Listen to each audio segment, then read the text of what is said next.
इमरान खान ने आज लाहौर सहाफ़ियों से गुफ्तगू करते हुए एक ख्वाहिश का इजहार किया है कि जनाब वो आर्मी चीफ से मिलना चाहते हैं। सवाल यह है कि वो आर्मी चीफ से क्यों मिलना चाहते हैं। और फिर साथ उन्होंने इसके ये जुमला जो कहा बड़ा सिग्निफिकेंट था कि आर्मी चीफ पता नहीं क्यों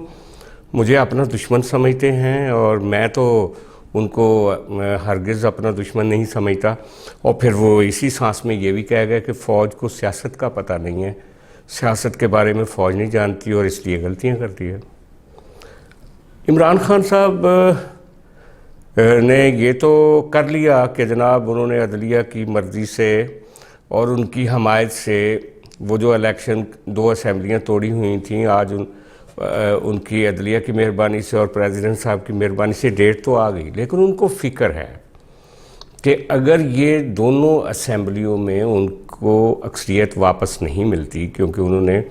दोनों असम्बलियाँ वो तोड़ी हैं जहाँ उनके वज़ीर आला थे, तो शायद उनकी अगली सियासत जो है कौमी असम्बली की सियासत, उसके लिए मसाइल पैदा हों। और अपनी सारी पॉपुलैरिटी का जो उनका गुबार है या जो हवा है, हर बंदा कहता है वो बहुत पॉपुलर हैं जी, तो इसके बावजूद वो समझते हैं कि अगर कोई उनको नीचे से कालीन उनका खींच सकता है तो शायद वो हमारी इस्टेब्लिशमेंट है। तो वो एक रास्ता बनाने की शायद कोशिश कर रहे हैं आर्मी चीफ साहब से।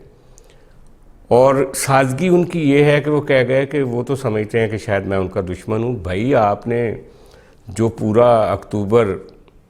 और नवंबर जो आपने कैंपेनिंग की थी वो किस लिए की थी? वो तो सिर्फ़ और सिर्फ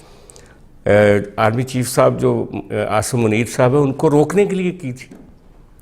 आप ये कह रहे थे कि जी मैं इनको नहीं आने दूंगा, पब्लिकली भी मतलब अपनी मीटिंग्स में भी कहते थे। वो आ गए। अब जब से वो आ गए हैं, आपकी तो लड़ाई बाजवा साहब से शुरू है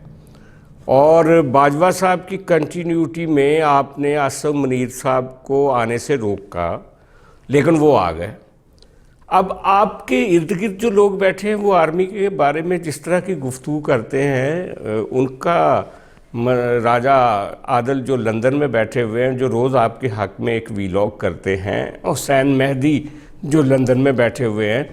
वो आपके हक़ में वीलॉग करते हैं।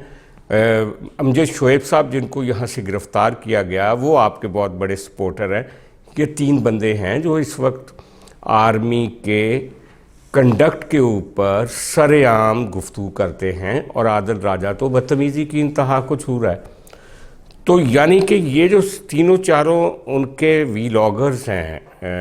जो कि एक्स मिलिट्री ऑफिसर्स हैं, जो कि इमरान खान साहब के हमायती हैं, वो रोज़ एक ऐसी कहानी लेकर आते हैं कि कोई ऐसा इल्ज़ाम नहीं बाकी बचा जो आर्मी चीफ पे ना लगा हो, जो ISI चीफ पे ना लगा हो, या जो उनके जो बाकी उनके फंक्शनरीज़ हैं उनके ऊपर ना लगा हो। तो एक तरफ तो आपने आपके हमायती जो हैं और उन्होंने आपकी मदद के लिए एक बहुत बड़ा महाज़ जंग खोला हुआ है फ़ौज के ख़िलाफ़, और कोशिश ये की जा रही है। वो जो आदिल राजा साहब हैं वो तो लिखते हैं बार बार और कहते हैं बार बार कि जनाब जो खामोश मुजाहिद है मिलिट्री के अंदर वो इस सेटअप के ख़िलाफ़ है। यानी कि एक पूरी कोशिश की जा रही है कि मिलिट्री की जो मौजूदा लीडरशिप है उसके ख़िलाफ़ एक सेंटिमेंट जो है उसको बढ़ावा दिया जाए। और सोशल मीडिया में आग लगी हुई है इस तरह के वीलॉग्स की और इस तरह के तबसरों की। और फिर इन सारे वीलॉग्स को और तबसरों को जिस तरह से PTI के साइबर वॉरियर्स जो हैं वो हर जगह पे स्प्रेड कर रहे हैं अपने ट्वीट्स में, अपने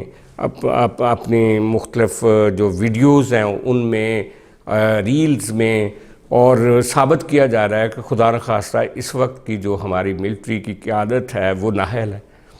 भाई नाअहली की आप एतराज़ कर सकते हो कि उनको सियासत में मुदाखलत नहीं करनी चाहिए, आप एतराज़ कर सकते हो उनके ऊपर कि उनका कोई कंडक्ट है, लेकिन अगर आप